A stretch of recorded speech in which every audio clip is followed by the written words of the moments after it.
against a candidate who reminds me of the symbol of his party, the circus elephant, his head full of ivory, a long memory and no vision, and you have seen elephants being led around the circus ring. They grab the tail of the elephant in front of them. And the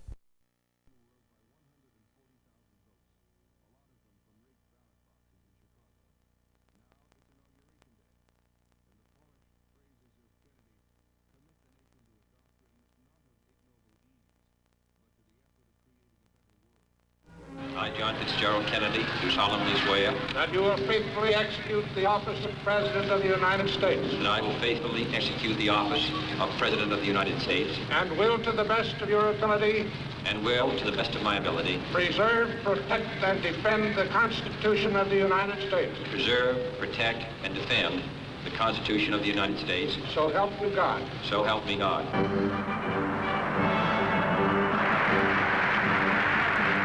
Let the word go forth from this time and place to friend and foe alike that the torch has been passed to a new generation of Americans born in this century, tempered by war, disciplined by a hard and bitter peace, proud of our ancient heritage, and unwilling to witness or permit the slow undoing of those human rights to which this nation has always been committed and to which we are committed today at home and around the world. All free men, wherever they may live, are citizens of Berlin. And therefore, as a free man, I take pride in the word, Ich bin ein Berliner. Make the trip to Texas.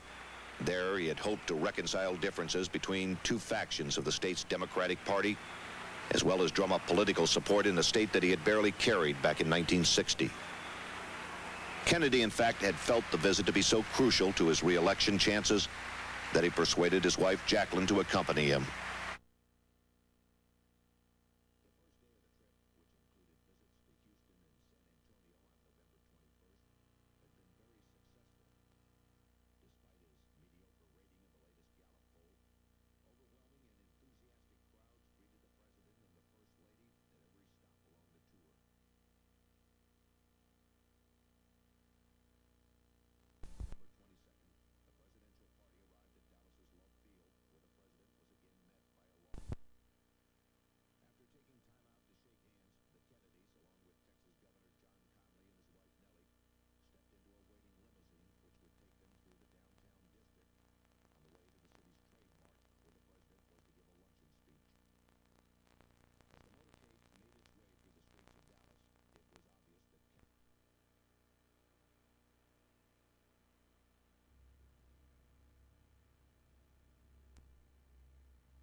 My name is William Cooper.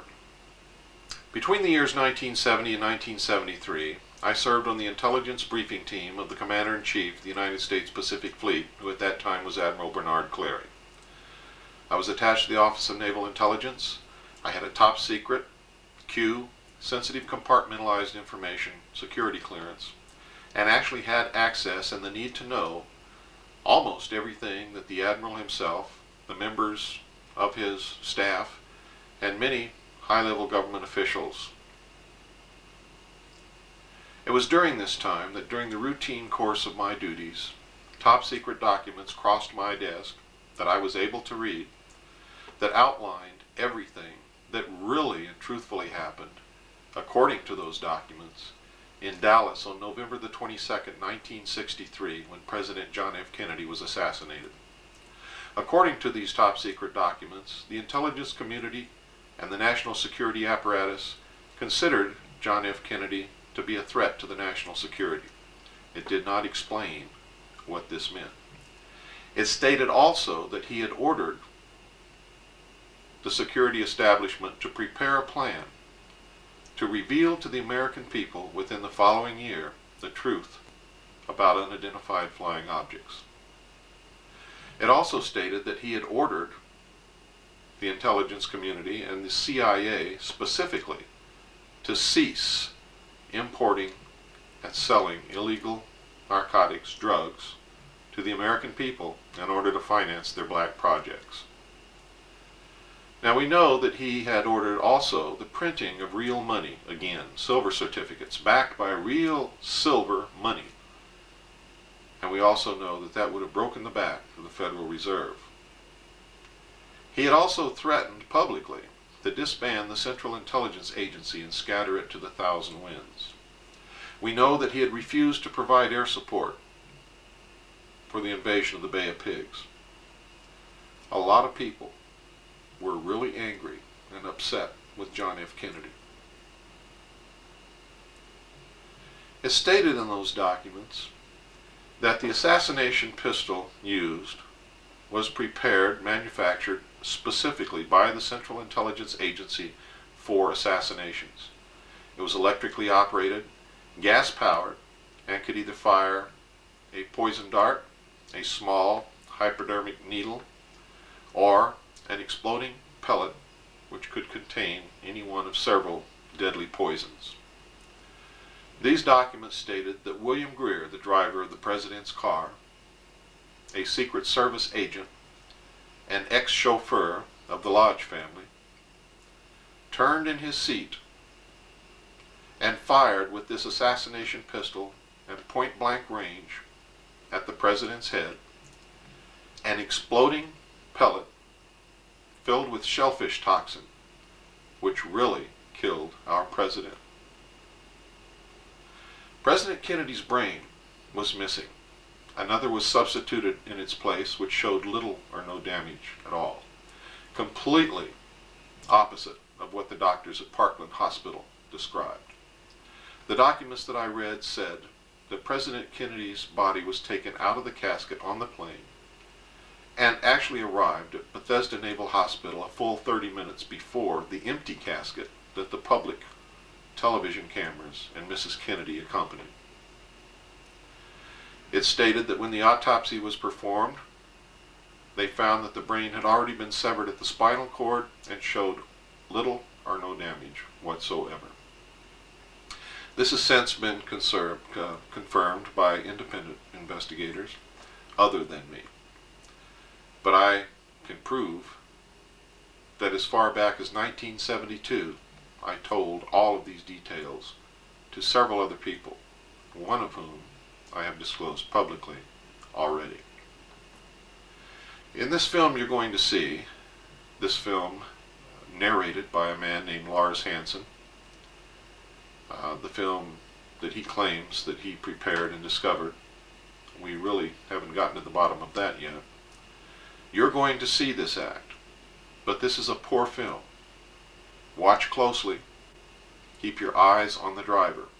Remember, if you want to see who murdered a man, don't watch the man being murdered. Look around. In this instance, keep your eyes on the driver. Now, if you don't see it in this section of the film, you're going to see a better film after this at some point.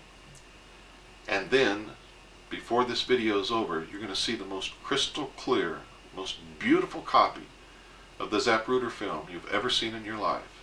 And you're going to see, without any doubt, William Greer shoot President Kennedy and kill that man in Dallas.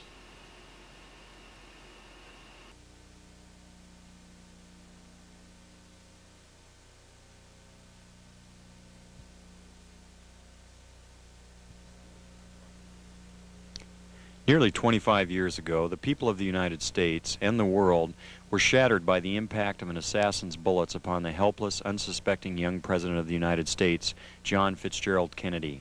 The horrendous wound inflicted by those bullets has penetrated deeply into the body and soul of America, destroying the very lives of thousands and the heart and trust and political will of literally millions. In the years that have passed since this tragic event removed from the world stage perhaps one of the most promising human agents of peace and progressive political development, we have been fed one officially sanctioned lie after another, beginning with a blue ribbon cover-up commission to a castrated Senate Select Committee seeking to shed light upon an event deliberately enshrouded in deception, concealment, and outright falsehood. 25 years is long enough. It is time the truth was finally told, in the earnest hope that it will truly set us free of the murderers who pose as our protectors. What we're observing here is the motorcade in Dallas on November 22nd, 1963. As the presidential car passes behind the freeway sign, President Kennedy is struck in the throat by a bullet that was fired from the grassy knoll. As he's grasping his throat, John Connally is turning around to his right. He at that point is struck. You notice the the passenger of the car turning back to see what has happened to the president. As he turns back to the front, the driver of the car turns with his left arm over his right shoulder with a pistol and fires. You see the 45 caliber nickel-plated automatic weapon in his left hand. He's firing over his right shoulder. You see it in relief. You see his head pointing backwards towards the president.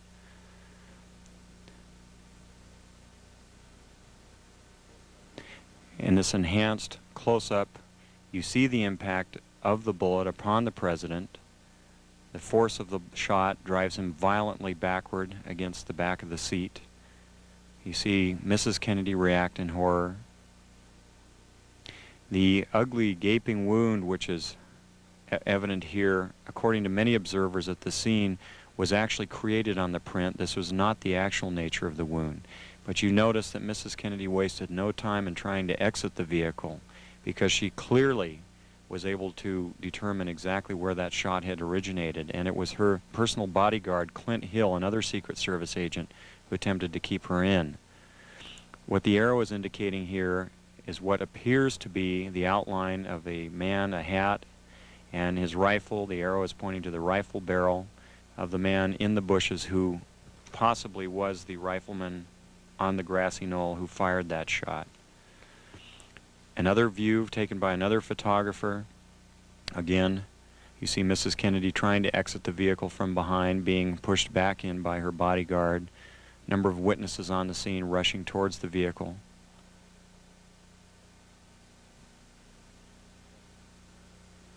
In this section, the man standing on the far right of the wall there is Abraham Zapruder, the photographer who took the original photos. The arrow here is indicating what was very likely the rifleman on the grassy knoll, the man who fired the shot which penetrated Kennedy's throat from the front, not from behind as the Warren Commission would have you believe. Very interesting note also that the motorcycle policemen were told to remain behind the car at all times. Here you see the passenger in the front turning back, looking at the president. Instead of jumping back to assist him, he turns forward. The driver's now rotating. The weapon comes into view and he fires. You'll see this repeatedly in these sequences. Kennedy's been shot in the throat. He's leaning to his left. The driver now begins to rotate. His left arm comes over his right shoulder and he fires now. Again, you see the driver rotate. You see the weapon come into view. He's rotating again. The weapon is in view. He fires. You can clearly see his head turning and his arm and the weapon extending into view over his right shoulder. Many of the witnesses indicated that the car slowed almost to a virtual halt at about this point.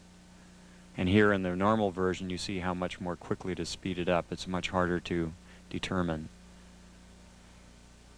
Many of the people who asked the question why Jackie Kennedy did not report this, it should be fairly evident that she wasted no time in getting away from the attacker.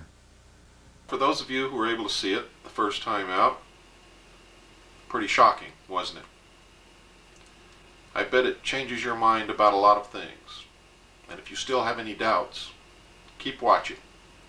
But first, I'm going to show you and let you hear a statement made by President Dwight David Eisenhower when he left the office of president. He tried to warn us, and we didn't listen. I think it's time to hear his warning again, and this time I think we had better listen. Longtime crowd pleaser Dwight Eisenhower is in his final year in the White House. Much of the country is still satisfied with the father figure's easy grin, though he seems tired by now. He got the U.S. out of Korea, but the economy is a problem, and some are bored with his hold-the-line approach. There is a growing mood for change. Leaving office, he fires a broadside at 2 power centers that could destroy the world. In the councils of government, we must guard against the acquisition of unwarranted influence, whether sought or unsought, by the military-industrial complex. The potential for the disastrous rise of misplaced power exists and will persist. I know some of you remember hearing that. I know that many of you have never heard it and didn't even know about it. And if you hadn't seen it on this video, might never have known about it for the rest of your life. Now you're going to see another tape. We sent the original copy of Dallas Revisited that we had obtained from John Lear, and another copy that we had obtained directly from Lars Hansen, to Japan for computer analysis. The Japanese computer analyzed the film. They agreed William Greer shot President Kennedy. No doubt about it. In fact, I woke up a whole nation, and that's what I set out to do. Only it's the wrong nation. I woke up Japan. They played that tape over and over again during prime time. The whole Japanese nation knows now who shot President Kennedy. They sent me back a color copy. Now, the color copy is better, much better than Dallas Revisited. But it's still not the best. But one thing that will help you, the act is circled, and they outlined what they found by computer analysis. So you're going to be able to see it a lot better this time around. Remember, keep your eyes on the driver. 一発目が発射された直後、画面右端の運転手が振り向き、肩越しにピストルで撃つのが見える。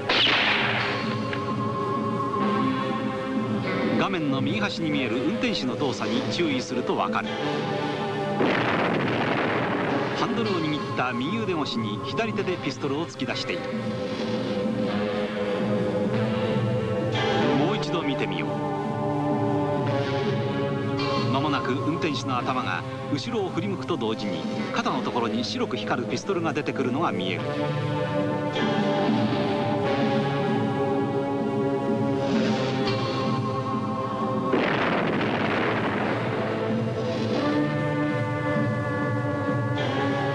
今後ろを振り向く。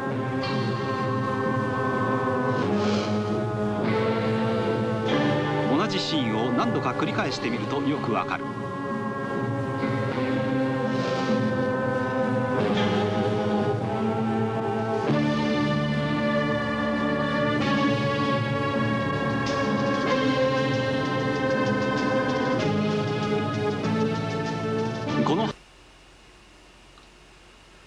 Well, I know that now a lot more of you have seen it.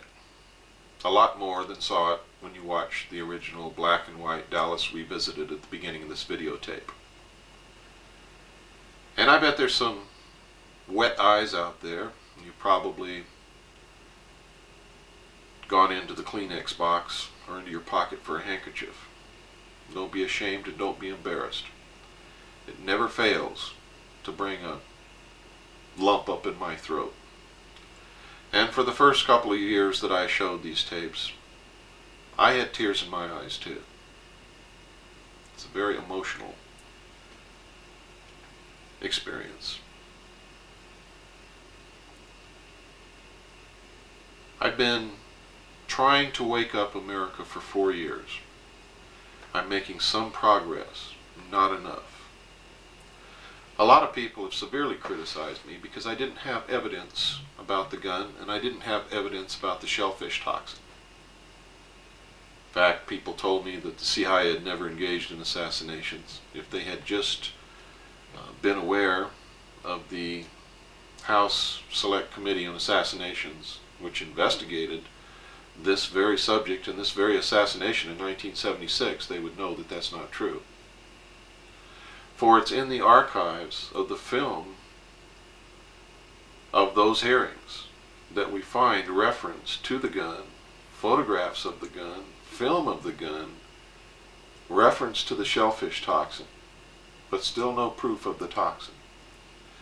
Until we watched a show on television, on public broadcast station, one night, here recently, called Secret Intelligence.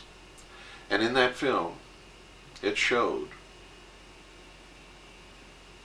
a PhD doctor, Hannell is his name, explaining and showing where and how they manufactured shellfish toxin to be used in assassinations at Fort Detrick, Maryland, under the supervision and control of the Central Intelligence Agency. Now you're going to see those two clips. These two clips came to me originally from a research team of Colonel Keith Ranch. That's an honorary title, by the way, given by me for the outstanding work that he's done in helping us unravel this mystery and other mysteries. And Gordon Davis. Now the copies they sent us weren't too good, so we kept searching. We found better copies than that, and that's what you're going to see. Now you're going to see the gun, and you're going to see proof that they used shellfish toxin, and that the CIA had both of these in their possession. We have seen today the dark side of those activities, where many Americans who were not even suspected of crime were not only spied upon, but they were harassed, they were discredited, and at times endangered. Frank Church headed a Senate committee probing the intelligence community. Church took an open approach that some of his colleagues questioned. Where does the public's right to be secure override the public's right to know about something? Because in informing the public on a very sensitive matter, you're also informing the potential enemies of the United States. So I think you run into a philosophic conflict there. And I err on the side of protecting the security of the people. For 30 years, Congress had turned a blind eye to intelligence. Now senators competed for the national spotlight as the intelligence hearings went public. Every television camera in town was there, and it was really cranked up for a great show. I was told to bring this gun that we had developed and never used on people. My counsel, a very splendid guy who was with me, he said, look, don't you get near that thing. If it has to be handled, I will handle it. Have you brought with you some of those devices which would have enabled the CIA to use this poison for? We have indeed. For killing people?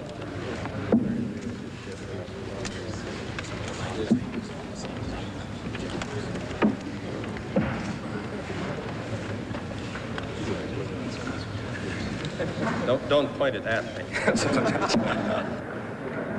Mr. Colby was supposed to bring this gun up to Mr. Church. But seated next to him was the ranking Republican, Barry Goldwater. And Barry reached out and grabbed the gun and held it like this and got the picture that day. Because it was in every picture in the United States and maybe around the world, every front page. And the next day I confronted Goldwater. I said, Barry, did you know you were going to get your picture in the paper by taking the gun? He said, yes, I did.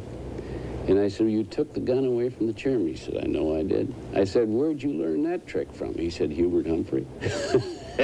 And it worked. While senators clamored for photo opportunities, Colby devised a strategy to save his agency. If you try to hide every possible imperfection, It'll blow up in your face and you'll be worse off. Whereas if you can control it and be responsive and give them an honest feeling of what the whole thing is about, then I think you can survive one of these things. You've heard of the doctrine of plausible deniability. Yes, and I've rejected it now, Senator. I say that we cannot depend upon that anymore. So you don't find the work of this committee unwelcome? No, I do not. As I've said to the chairman, I welcome the chance to try to describe to the American people what intelligence is really about today. It is an opportunity to show how we Americans have modernized the whole concept of intelligence. Colby's decision to cooperate was unpopular with some former CIA leaders who tried to hold on to the agency's secrets. You were specifically asked about shellfish toxins and shellfish poisons. You say it's inconceivable that a secret intelligence arm of the government has to comply with all the overt orders of the government. Is that an accurate quote or not an accurate quote? Well, if it's accurate, it shouldn't have been said. Well, now so, looks like we're on plausible denial again, is all I can say here, Mr. Chairman. Well, you're never entirely sure because, after all, many of the people in the CIA have been trained to lie. That's their job, to spread propaganda overseas. Not that all of our propaganda are lies. In fact, most of it is an effort to reinforce the truth of what America stands for. But some of the propaganda is lies. So you're dealing with people here who have been trained to mislead when they need to. But all you can do, and all we did, was to ask as many people, as many questions as we possibly could, and when we found contradictions, to pursue those contradictions by asking yet more people. If one has in one's possession or under one's control bacteriological or chemical weapons, they can be used both defensively and offensively. And by use offensively, we mean to include killing people, is that right? Well, they have the capacity to kill people if they were used in that way. Unrestrained, illegal, secret intimidation and harassment of the essential ability of Americans to participate freely in American political life shall never happen again. And suddenly it all began to roll out. The IRS was targeting thousands of Americans for tax investigations in order to chill the activity on their part that they didn't like. The U.S. Army was conducting surveillance of civilians in civilian life. There was a whole pattern of this running throughout government. And it was, of course, once you saw what was going on, it was a shock. We saw the tip of an iceberg that could have destroyed American liberty. Methods for assassinating Castro already existed. This is Fort Detrick, Maryland. This once secret facility was home to CIA experiments with drugs like LSD. It was also an armory for the agency's executive action capability, a program begun under the Eisenhower administration for disposing of unwanted foreign leaders. Some of the plots called for lethal poisons that were manufactured here. Dr. Everett Hennell, a microbiologist at Fort Detrick for 3 decades, worked in association with the CIA. These are what we call Class 3 cabinet systems. They're gas-tight systems for working with almost complete safety with any infectious diseases, toxins. Things such as the shellfish toxin, they're very toxic indeed, particularly when highly purified. And I understand that these could be placed on steel needles and fired with air guns into an animal and induce death almost immediately. So that they were apparently a very effective, or could be a very effective type of covert weapon.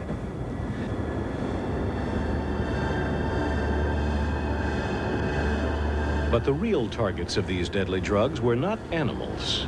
Well, now that you've seen the gun, and now that you know that the shellfish toxin did exist, and that this weapon was capable of firing it in pellets or on needles, and killing animals and people, things take a more sinister turn.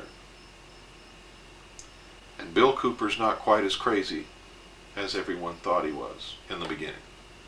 To show you the best copy that we have of the Zapruder film, crystal clear, sharp color. You can see everything that happens in that automobile and around it. Clear as a bell. Before we show you that film, though, we're going to show you a picture of Lee Harvey Oswald standing in the doorway of the school book depository building on the ground floor. And I'm going to tell you that the Warren Commission and the 1976 House Select Committee on Assassinations both knew about this photograph and rejected it. Then we're going to show you a picture of Oswald in custody wearing the exact same clothes.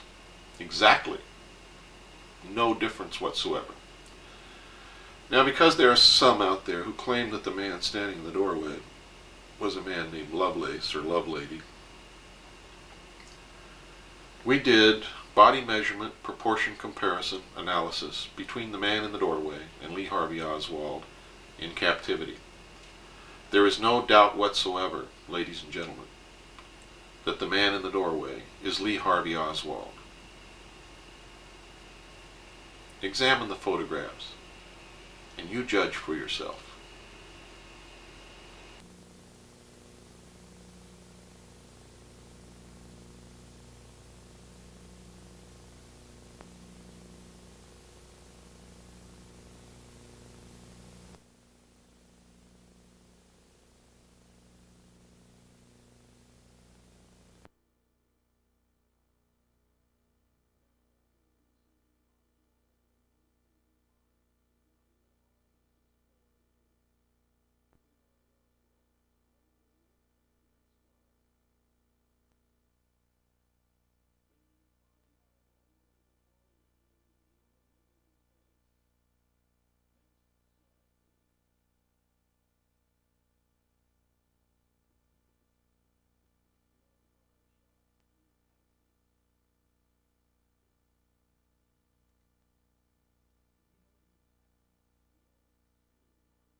Wraps it up. The only thing you've got left to see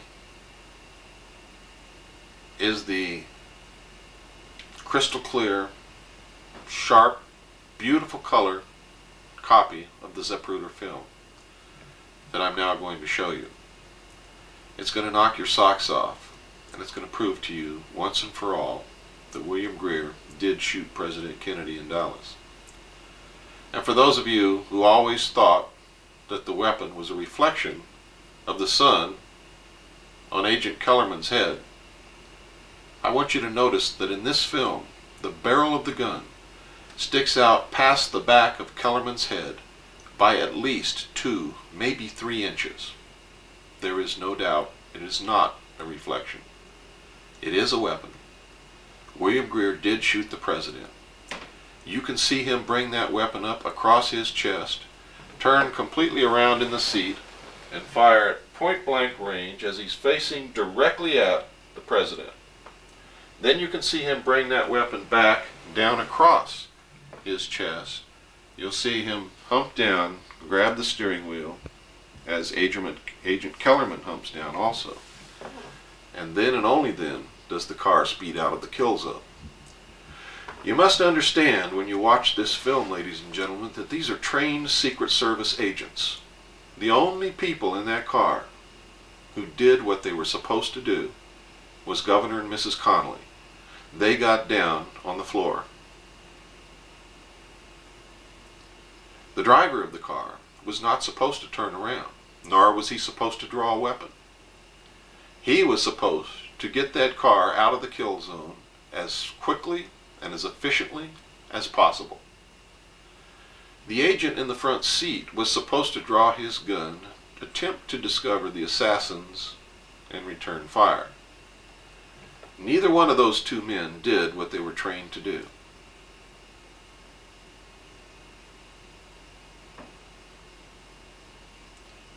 Watch now with your own eyes.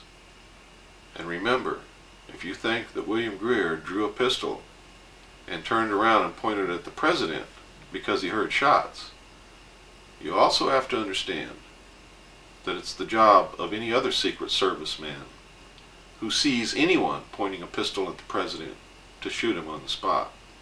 No, William Greer killed John F. Kennedy. And here's the proof.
Well, I guess that really wraps it up.